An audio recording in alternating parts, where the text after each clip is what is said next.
Hello everyone, সবচেয়ে demanding bike হচ্ছে বাংলাদেশে বর্তমানে একদম হাইপ তোলা বাইক হচ্ছে এনকে 125 সিএফ মোটরের। অসাধারণ সুন্দর একটা বাইক। আমার এটা লঞ্চিং করা হয়েছে, কিন্তু এটার প্রাইসটা কিন্তু এখনো দেওয়া নেই। যখন এটা প্রাইস দেওয়া হবে, আমার যদি সামর্থ্যের মধ্যে থাকে, তারা যদি একটা ভালো প্রাইস দেয়, অবশ্যই আমি এই বাইকটা নিব। তো এই বাইকটা আমি সব দেখাই দিচ্ছি আপনাদেরকে। এই বাইকের স্পিডোমিটার একদম সেম টু সেম 300 এনকের মতো কাছাকাছি স্পিডোমিটারের বিল্ড কোয়ালিটি খুবই ভালো। এনকে 300 আর 125-এর এই লুকিং গ্লাস দুইটা সেম। আর এটার পিছনে 140 সেকশনের টায়ার ইউজ করা হয়েছে, সামনে 110 সেকশনের টায়ার ইউজ করা হয়েছে। এটা হচ্ছে 125 সিসির একটা বাইক, ডিওএসসি সেট আপ সহ একটা বাইক। এটাতে আমি একবার দেখে নেই এটাতে ডিওএসসি সেট আপ দেওয়া আছে কিনা। হ্যাঁ, এটাতে ডিওএসসি সেট আপ দেওয়া আছে। এই বাইকের লিকুইড ফুল ইঞ্জিন। সামনে এই 125 সিসির একটা বাইকে সামনে দেওয়া হয়েছে 292 এর ডিস্ক ব্রেক, আর সামনে দেওয়া হচ্ছে 4 পিস্টন ক্যালিপার। এটা হচ্ছে 4 পিস্টন ক্যালিপার, আর এটা হচ্ছে 110 সেকশনের টায়ার। এটার মার্গারটা, সামনের মার্গারটা অনেক প্রিমিয়াম। এটা অনেকটা মেটাল ফিল দেয়, কিন্তু এটা প্লাস্টিকই, অনেকটাই আলাদা লুক দিতেছে। আজ পর্যন্ত আমি অন্য কোনো বাইকে দেখি নাই। আমার এই বাইকের মধ্যে সবচেয়ে বেশি সুন্দর আর আইকনিক লাগছে এই বাইকের হেডলাইটটা। এখানে সিএফ মোটরের ব্রেজিং দেওয়া আছে, এখানে সিএফ মোটরে বেজিং দেওয়া আছে। এই লাইটটাও কিন্তু জ্বলে, ডিআরএল, আর এই লাইটটাও জ্বলে। আর এটা হচ্ছে প্রজেকশন লাইট। আর বাকি সব কিছু এই বাইকের মধ্যে এলইডি ইউজ করা হয়েছে, LED indicator, LED break light, সব কিছু। এই বাইকেরও দুইটা কালার লঞ্চ হয়েছে, এটা হচ্ছে সিলভার কালার, আর একটা হচ্ছে ব্লু কালার। ব্লু কালারটাও আমি দেখাই দিচ্ছি। আর এই বাইকের মধ্যেও 300 এনকের মতো মেজারমেন্ট দেওয়া আছে। যদি আপনারা এটাকে অ্যাডজাস্ট করতে পারেন, অ্যাডজাস্ট করতে মন চায়, তাহলে আপনারা এটাকে অ্যাডজাস্ট করে অ্যাকুরেটভাবে বসাইতে পারবেন।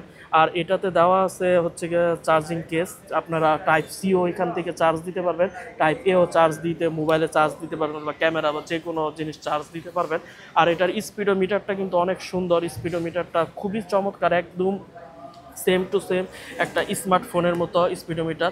আর এই বাইকেও সুন্দর সুন্দর সুইচ কোয়ালিটি ইউজ করা হয়েছে, একদম সেম টু সেম 300 এনকের মতো। তারা কোনো কম্প্রোমাইজ করে নাই সুইচ কোয়ালিটির দিক দিয়ে। এখানে হ্যাজার্ড লাইট আছে, আর এটা হচ্ছে ইঞ্জিন কিল সুইচ আর স্টার্ট বাটন। খুবই ভালো কোয়ালিটির সুইচ ইউজ করা হয়েছে। আর এই বাইকের বিল্ড কোয়ালিটি অন্য বাইকের বিল্ড কোয়ালিটির থেকে অনেক ভালো। এই বাইকের বিল্ড কোয়ালিটি 300 এনকের মতো same to same build quality. 250 এনকের তুলনায় 300 এনকে আর 125 এনকে বিল্ড কোয়ালিটি আমার কাছে বেশি ভালো মনে হয়েছে। আর এই বাইকের সবচেয়ে বেশি সুন্দর লাগে আমার এই বাইকের এক্সজস্টটা। নজরুল, এই বাইকের এক্সজস্ট এদিক দিয়ে খুব ইউনিকভাবে, আইকনিকভাবে এখান থেকে ঘুরায়া এই সাইডে দেওয়া হয়েছে। এখানে বসলে এখানে একটু হিট লাগতে পারে, ওটা চালানো ছাড়া বোঝা যাবে না যে এখানে বসলে কি এখান থেকে হিট লাগবে কিনা, কিন্তু এখানে একটা হিট সিল দেওয়া আছে। এক্সজস্টটা খুবই মারাত্মকভাবে সুন্দরভাবে বসানো হয়েছে এক্সজস্টটা। আর এখানে অ্যালুমিনিয়ামের সুইং আর্ম দেওয়া হয়েছে, বিল্ড কোয়ালিটি চমৎকার ভালো। ইনশাল্লাহ আল্লাহ টাকা দিলে, ভালো প্রাইস দিলে এটা আমি কিনবো। আর এটার চেন স্পকেট কি বলবো, চেন স্পকেট অসাধারণ বড়। এটার চেন স্পকেটটা এত বড়, চেন স্পকেট কোনো বাইকে, সিএফ মোটরের কোনো বাইকে এত বড় চেন স্পকেট নাই, এত পরিমাণ বড় এটার চেন স্পকেট। টর্ক কি পরিমাণ টর্ক পাওয়া যাবে এটা থেকে। আর রিমগুলো অনেক চওড়া, সামনের রিমটাও অনেক চওড়া এই বাইকের। এটার ব্রেকিং আপনারা 300 এসআর এর মতোই পাবেন, কারণ 300 এসআর এর একদম same to same breaking use করা হয়েছে। পিছনে 220 এর ডিস্ক সিঙ্গেল পিস্টন ক্যালিপার, সামনে 282 এর ডিস্ক 4 পিস্টন ক্যালিপার। আর বাকি চ্যাসি, সুইংআর্ম, বাকি সব কিছু সেম। আমার কাছে পার্সোনালি মনে হয়েছে 300 এসআর এর থেকে 125 ব্যাংকের সুইংআর্ম বেশি মজবুত। এটা কিন্তু একটা লিকুইড কুলিং ইঞ্জিন। 125 এর রেডিয়েটরটা দেখাই দিচ্ছি। আর সবচেয়ে মজার বিষয় হচ্ছে 125 এই রেডিয়েটরের মধ্যে গার্ড ইউজ করা হয়েছে, একদম কোম্পানি থেকেই গার্ড দিয়ে দিছে, রেডিয়েটর গার্ড, যেটা আমার কাছে পার্সোনালি অনেক ভালো মনে হয়েছে। এখানে 125 এর ব্যাজিং দেওয়া আছে এনকে। আমি যদি এটাতে বসি, গ্রাউন্ড ক্লিয়ারেন্স একবার আমি দেখাই দিই। এটা কোনোভাবেই মানে মনে হইতাছে না যে এটা একটা 125 সিসির একটা বাইক। আমার মনে হইতাছে একটা 300 সিসির বাইকে আমি বসে আছি। ট্যাঙ্কি, এটার যে ট্যাঙ্ক এত বড়, এই ককপিট থেকে বোঝা যাচ্ছে এত বড় এটার এই ককপিটটা। 300 NK 250 NK ট্যাঙ্কটা কিন্তু ছোট, এটার ট্যাঙ্কটা অনেক বড়, যার কারণে অনেক বড় একটা ফিল হচ্ছে।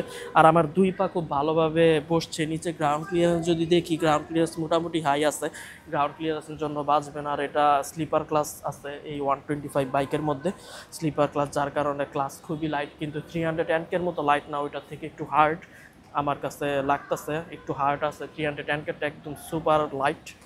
আমি এখান থেকে যদি ভিউটা দেখাই দিই, এখান থেকে যদি ভিউটা দেখাই দিই, ট্যাঙ্কটা অসাধারণ বড়। দেখ ট্যাঙ্কটা অসাধারণ বড়। এই জায়গা থেকে অনেক সুন্দর, এই সাইড থেকে অনেক বড় লাগতেছে ট্যাঙ্কটা। চালাইলে খুব সেরকম ফিল পাওয়া যাবে এই বাইকটা। থ্রটল খুবই লাইট ওয়েট। এই বাইকের হর্স পাওয়ার হচ্ছে 14, টর্ক হচ্ছে 11। আর বাইকের বর্তমান প্রাইস আমরা জানি না, কিন্তু আমি ধারণা করতেছি 2.5 লাখের আশেপাশে হইতে পারে। এর থেকে বেশি দিলে সমস্যা। আমি 2.5 লাখ হইলে ইনশাল্লাহ এই বাইকটা কিনবো। সামনে আপনারা আমার চ্যানেলে বাইকটা দেখতে পারবেন যদি জলদি আমার ভিডিওকে মনিটাইজেশন করে দেন ইউটিউব চ্যানেলকে। এটার একটা কালার আছে, আমি ওইটাও দেখাই দিচ্ছি। থ্যাংক ইউ বন্ধুরা, থামাইডা।